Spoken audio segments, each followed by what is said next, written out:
Hello guys, welcome to my channel. It's my first video on the YouTube. Today I am going to share with you a book of Dr. Abdul Kalam. Doctor Abdul Kalam की एक book की summary मैं आपके साथ share करूँगी। उनकी जो book है ये उनकी ऑटोबायोग्राफी है, उन्होंने अपने जीवन के बारे में बहुत सी कहानियाँ लिखी हैं। उनका जन्म डॉक्टर अब्दुल कलाम का जन्म रामेश्वरम के मिडिल क्लास तमिल फैमिली में 15 अक्टूबर 1931 में हुआ था। डॉक्टर अब्दुल कलाम, ये कहानी एक ऐसे लड़के की है जो अपने भाई की मदद करने के लिए रामेश्वरम में अखबारें बेचता है। ये कहानी उस इंसान की है जिसके फादर जैनुल्लादीन थे और माता आशी अम्मा थे। ये कहानी उस शख्स की है जो नाकामयाबी और मुश्किलों में पड़कर साइंसदान बना। डॉक्टर अब्दुल कलाम का बचपन बहुत सुकून भरा बीता। वे लिखते हैं कि मेरा बचपन बहुत सुकून भरा बीता।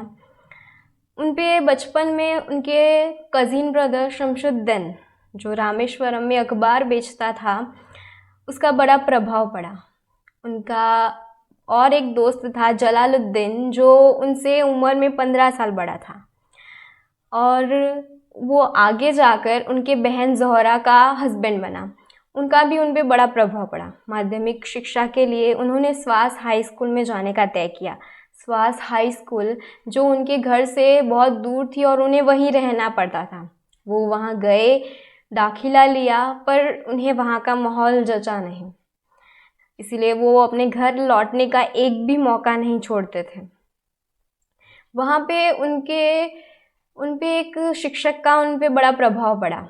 अय्यर दौराई सर उनका नाम था। वे उनसे हमेशा कहते थे कि अगर आप चाहते हो कि कुछ हो जाए तो उसे होने के लिए पहले आपके मन में उसे पाने की पूरे शिद्दत से ख्वाहिश होनी चाहिए और ये यकीन होना चाहिए कि वो एक दिन ज़रूर होगा। ये बात डॉक्टर अब्दुल कलाम के मन में बैठ गई। उन्होंने 1950 में अपनी कॉलेज की पढ़ाई शुरू की। कॉलेज में उन्होंने बीएससी लिया, पर बीएससी की फर्स्ट एग्ज़ाम देने के बाद उन्हें पता चला कि फ़िज़िक्स उनका सब्जेक्ट नहीं था। इसीलिए उन्होंने फिर इंजीनियरिंग की। इंजीनियरिंग के लिए उन्होंने MIT में जाने का तय किया। मद्रास इंस्टीट्यूट ऑफ टेक्नोलॉजी में के लिए वो पढ़ाई के लिए आगे गए। उसमें उन्होंने फॉरेन एरोनॉटिकल में जाने का तय किया। उसमें उन्होंने पढ़ाई की और उसके बाद तालीम ली। तालीम के बाद जीवन ने उन्हें 2 मौके दिए। एक मौका था उनके लिए एयरफोर्स में जाने का और दूसरा मौका था मिनिस्ट्री ऑफ डिफेंस में जाने का। उन्होंने दोनों में अर्जी दी और दोनों में से उन्हें इंटरव्यू का बुलावा आया। एयरफोर्स के लिए उन्हें देहरादून जाना था और डिफेंस के लिए उन्हें दिल्ली जाना था। वो दिल्ली में गए, उन्होंने इंटरव्यू दिया। हालांकि इंटरव्यू अच्छा हुआ था। वे एयरफोर्स के लिए देहरादून गए। देहरादून में 25 उम्मीदवारों में से वे 9वें स्थान पे आ गए। उनका दिल बैठ गया। फिर उन्होंने तय किया कि वो डिफेंस में जाकर काम करेंगे। वहाँ जाने के बाद उन्हें 2500 रुपये माह सैलरी पर रखा गया। वहाँ थोड़ा काम करने के बाद उन्होंने the Indian community for research में जाने का तय किया। उन्होंने इंटरव्यू दिया। इंटरव्यू में उनके सामने बैठे थे प्रोफेसर विक्रम साराभाई, जिन्होंने उनका इंटरव्यू लिया। इंटरव्यू अच्छा हुआ। उन्हें the Indian community for research में रखा गया तो रॉकेट इंजीनियर की पदवी उन्हें दे दी गई और वहाँ से वो अमेरिका नासा में गए। नासा में उन्होंने रॉकेट लॉन्चिंग की ट्रेनिंग ली। वहाँ से आने के बाद 21 नवंबर 1963 में पहला नाइकी अपाचे रॉकेट लॉन्च हुआ। नाइकी अपाचे की सफलता के बाद डॉक्टर विक्रम साराभाई की एक दिली ख्वाहिश जागी कि Indian satellite launch vehicle satellite बाहर पड़े। उसके काम चलने लगा और सब लोग उस पर ज़ोर शोर से काम चला। पर तभी डॉक्टर अब्दुल कलाम को पता चला कि विक्रम साराभाई अब नहीं रहे, जिन्होंने उनके पग पग पर साथ दिया, उनके साथ खड़े रहे वो शख्स आज उनके साथ नहीं थे, ये बेशक उनके लिए बहुत बड़ा सदमा था।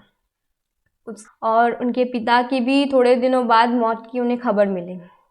ये उनकी जीवन का एक सेटबैक था जो उन्हें झेलना था, और उसके बाद जो उन्हें कामयाबी मिलने वाली थी वो तो हमें सब विद्यार्थी का ये सपना होगा कि डॉक्टर अब्दुल कलाम जैसी कामयाबी उन्हें जीवन में मिले।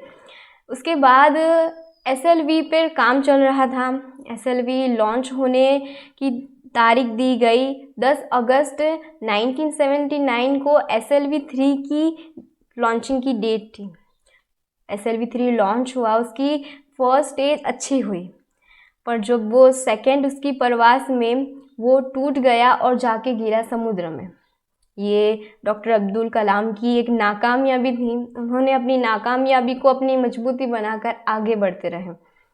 जब हिंदुस्तान सैटेलाइट व्हीकल लॉन्च करने जा रहा था तब दुनिया के बहुत से देश उनकी तरफ देख रहे थे, क्योंकि सैटेलाइट लॉन्चिंग की काबिलियत दुनिया के चंद कौमों के पास ही थी। और जब हिंदुस्तान ये काम करने जा रहा था तब वे कह रहे थे कि जिस देश में लोगों के पास 2 वक्त की रोटी का खाना नहीं मिल पा रहा है वहाँ पे सैटेलाइट कैसे लॉन्च होगी। पर हमारे डॉक्टर विक्रम साराभाई और हमारे वहाँ तब के प्रधानमंत्री जवाहरलाल नेहरू के ऐसे विचार बिल्कुल नहीं थे। उन्होंने काम शुरू किया और एसएलवी 3 पे काम चल रहा था। एक बार निष्फल होने के बाद अगेन 17 जुलाई 1980 की सैटेलाइट लॉन्च व्हीकल रोहिणी की लॉन्चिंग की डेट दी गई। रोहिणी उड़ा और 4 स्टेज रोहिणी को लेकर अंतरिक्ष में पहुंच गई। तब डॉक्टर विक्रम अब्दुल कलाम जी ने अपने जीवन की बहुत महत्वपूर्ण जिम्मेदारियां निभाई और हिंदुस्तान तब उन चंद कौमों में आ गया जिसके पास स्पेस सैटेलाइट लॉन्चिंग की काबिलियत थी। ये हिंदुस्तान के लिए और डॉक्टर अब्दुल कलाम के लिए बहुत बड़ी कामयाबी थी। और 1981 के रिपब्लिक डे पर डॉक्टर अब्दुल कलाम को पद्म विभूषण से नवाजा गया। 1 जून 1982 को डॉक्टर अब्दुल कलाम ने defence research and development laboratory की जिम्मेदारी संभाली। जिम्मेदारी संभालने के बाद उन्होंने मिसाइल लॉन्चिंग की तैयारी की। मिसाइल लॉन्चिंग का हुनर दुनिया की चंद कौमों के पास ही था। जब हिंदुस्तान मिसाइल लॉन्चिंग की तैयारी कर रहा था तब बहुत से देश हिंदुस्तान पे नज़र गड़े हुए थे। जब हमारी पहली मिसाइल पृथ्वी मिसाइल जो सरफेस टू सरफेस मिसाइल थी जो लॉन्च हुई तो उसने हिंदुस्तान के अड़ोस पड़ोस के देश में तहलका मचा दिया। वेस्टर्न मुल्कों ने हिंदुस्तान पर पाबंदी लगा दी और दुनिया में ऐलान कर दिया कि हिंदुस्तान को कोई ऐसा सामान ना बेचे जो उसके मिसाइल लॉन्चिंग में काम आ सके। अग्नि उसके पृथ्वी लॉन्चिंग होने के बाद अग्नि मिसाइल लॉन्च होने वाले थे। अग्नि में 500 से ज़्यादा साइंसदान शामिल थे। 20 अप्रैल 1989 अग्नि की लॉन्चिंग की डेट थी। 20 अप्रैल तक पहुँचते दुनिया के सभी देशों की नज़र हिंदुस्तान पे टिक गई थी। 20 अप्रैल को पहली अग्नि की पहली परवास हुई, पर पहली परवास के 14 सेकंड पहले ही कंप्यूटर ने रुकने का ऐलान दिया। कंप्यूटर में कुछ खामी आ गई थी जिसे तुरंत सॉल्व किया गया और परवास कर दी गई, पर ये फेल हुई। अग्नि के पे 10 दिनों तक काम जारी रहा और फिर अग्नि लॉन्च हुई, पर फिर से ये फेल हुई। 22 मई 1989 को अग्नि की अगेन परवास की डेट दी गई। अग्नि की परवास अभी इस बार किसी भी रुकावट के बिना हुई और अग्नि सफलतापूर्वक लॉन्च हुई। अब हिंदुस्तान उन चंद कौमों में आ गया था जिसके पास मिसाइल लॉन्चिंग की टेक्नोलॉजी थी।